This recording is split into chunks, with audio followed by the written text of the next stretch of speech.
हर किसी के मन में यह सवाल जरूर आता है कि स्टारबक्स की शुरुआत आखिर हुई कैसे। तो आज से करीबन 50 साल पहले इस कंपनी की शुरुआत हुई थी। यह कंपनी स्टारबक्स है और स्टारबक्स की शुरुआत 31 मार्च 1971 में हुई थी। शुरुआत में यह company high quality coffee seeds बेचा करती थी। इसकी शुरुआत 3 दोस्तों द्वारा हुई थी जो कि यूनिवर्स ऑफ सैन फ्रांसिस्को में मिले थे। इस कंपनी को अल्फ्रेड पीट से प्रेरित होकर खोला गया था। अल्फ्रेड पीट भी कॉफी सीड्स के होलसेल बिजनेस चला रहे थे। शुरुआत से ही इनकी कंपनी बहुत ज्यादा चर्चे में थी और इस कंपनी को शुरू करने में इन तीनों दोस्तों का भी हाथ था। एक समय पर इस कंपनी के मैनेजिंग मार्केट हॉवर्ड शल्ट्ज थे।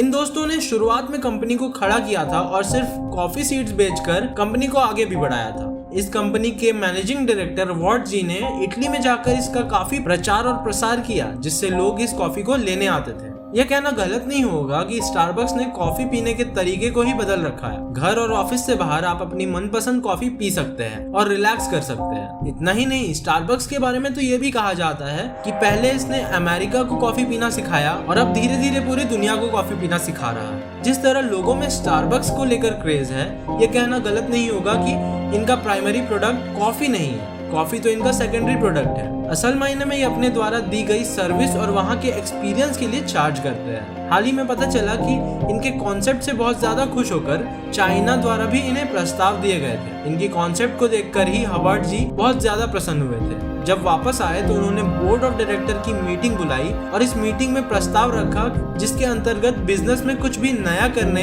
या फिर एक आउटलेट खोलने की बात की गई थी। इसके अलावा उन्होंने कहा था कि उन्हें अपनी कॉफी की फ्रेंचाइजी बेचनी चाहिए, पर बोर्ड ऑफ डायरेक्टर की मीटिंग में उन लोगों ने इस प्रस्ताव को स्वीकार नहीं किया। यह भी कारण था कि हॉवर्ड के सपने धीरे धीरे टूटने लगे, पर उन्होंने अपना फैसला किया कि वेस्टरबर्ग की नौकरी छोड़ देंगे और खुद का कॉफी आउटलेट शुरू करेंगे। उन्होंने इसके ऊपर काम भी किया और गियर लेन प्रॉफिटेबल नाम की कॉफी कैफे की शुरुआत की थी। शुरुआत से ही इनका कैफे बहुत ही ज्यादा अच्छा चलने लग गया और प्रॉफिटेबल भी रहा। इसके बाद 1984 में स्टारबक्स ने अल्फ्रेड पीट की कंपनी को खरीद लिया और उस कंपनी को स्टारबक्स के अंडर में रखते हुए हॉवर्ड उसे आगे चलाने लगे। इसके बाद उन दोनों दोस्तों ने भी स्टारबक्स को हॉवर्ड के हवाले छोड़ दिया और $3.8 मिलियन के साथ यह कंपनी हॉवर्ड ने खरीद ली। उन्होंने अपने सपने को साकार करने के लिए अपने फैसले को निश्चित रखा। पहला, डिजिटल मार्केटिंग। शुरुआत के दिनों में स्टारबक्स ने ग्राहकों के नाम लिखने इसलिए चालू किए थे कि उनके पास ऑर्डर बहुत हुआ करते थे, जिससे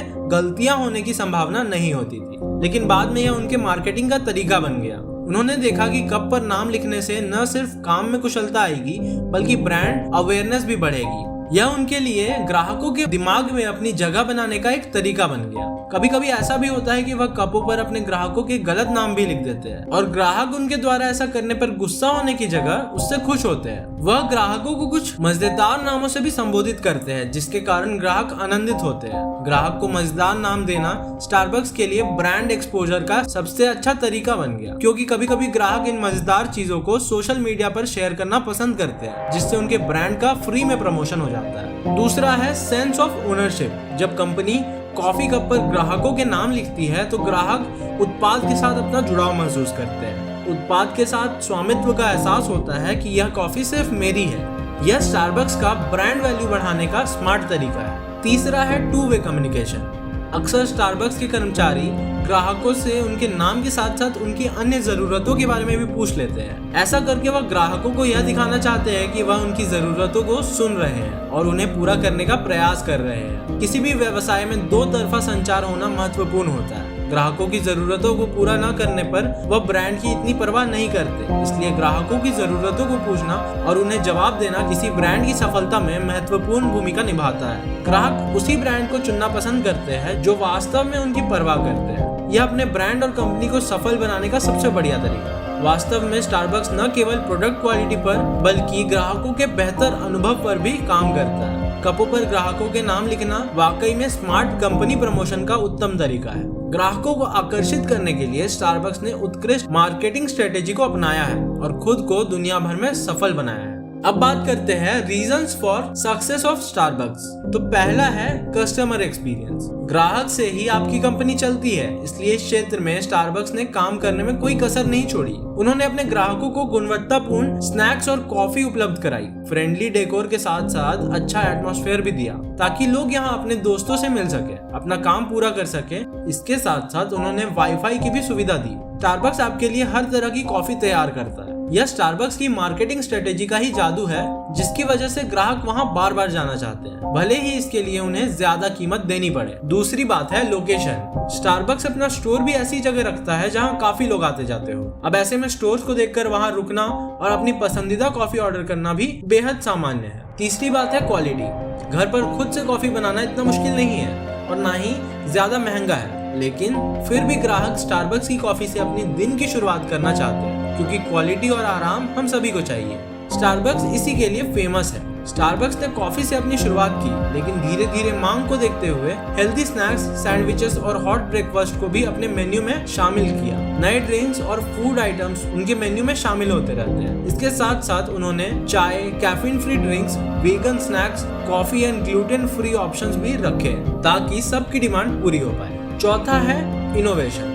ऐसा नहीं है कि आज के और 50 साल पुराने स्टारबक्स में कुछ बदला नहीं है। स्टारबक्स ने इनोवेशन का पूरा फायदा उठाया है और अपना मोबाइल ऐप भी लॉन्च किया है ताकि वह ग्राहकों से जुड़े रह सके। इतना ही नहीं, जब स्टारबक्स के स्टोर्स ऑस्ट्रेलिया के लोकल कैफे को कड़ी टक्कर नहीं दे पाए, तो उन्होंने फिर से अपने स्टोर्स को ऐसी जगह खोलना चालू किया जहां लोगों को आने में आसानी हो। इसके साथ साथ उन्होंने Asia, Africa, Europe, Latin America के कई क्षेत्रों पर अपने स्टोर शुरू किए। वह नई नई जगहों पर अपने स्टोर्स की शुरुआत तो कर रहे हैं, लेकिन इस वक्त भी उन्होंने ब्रांड आइडेंटिटी और क्वालिटी पर पूरा ध्यान रखा है। इस तरह से स्टारबक्स ने अपनी ब्रांडिंग, कस्टमर सर्विस और क्वालिटी कॉफी के थ्रू अपने कस्टमर्स को अट्रैक्ट किया है और इस तरह से स्टारबक्स इतना पॉपुलर हो गया। उम्मीद है आपको ये वीडियो पसंद आई होगी। अगर आपको ये वीडियो पसंद आई तो इसे लाइक और शेयर जरूर करें और चैनल को सब्सक्राइब करना ना भूलें। आज के लिए इतना ही, मिलते हैं अगले वीडियो में। धन्यवाद।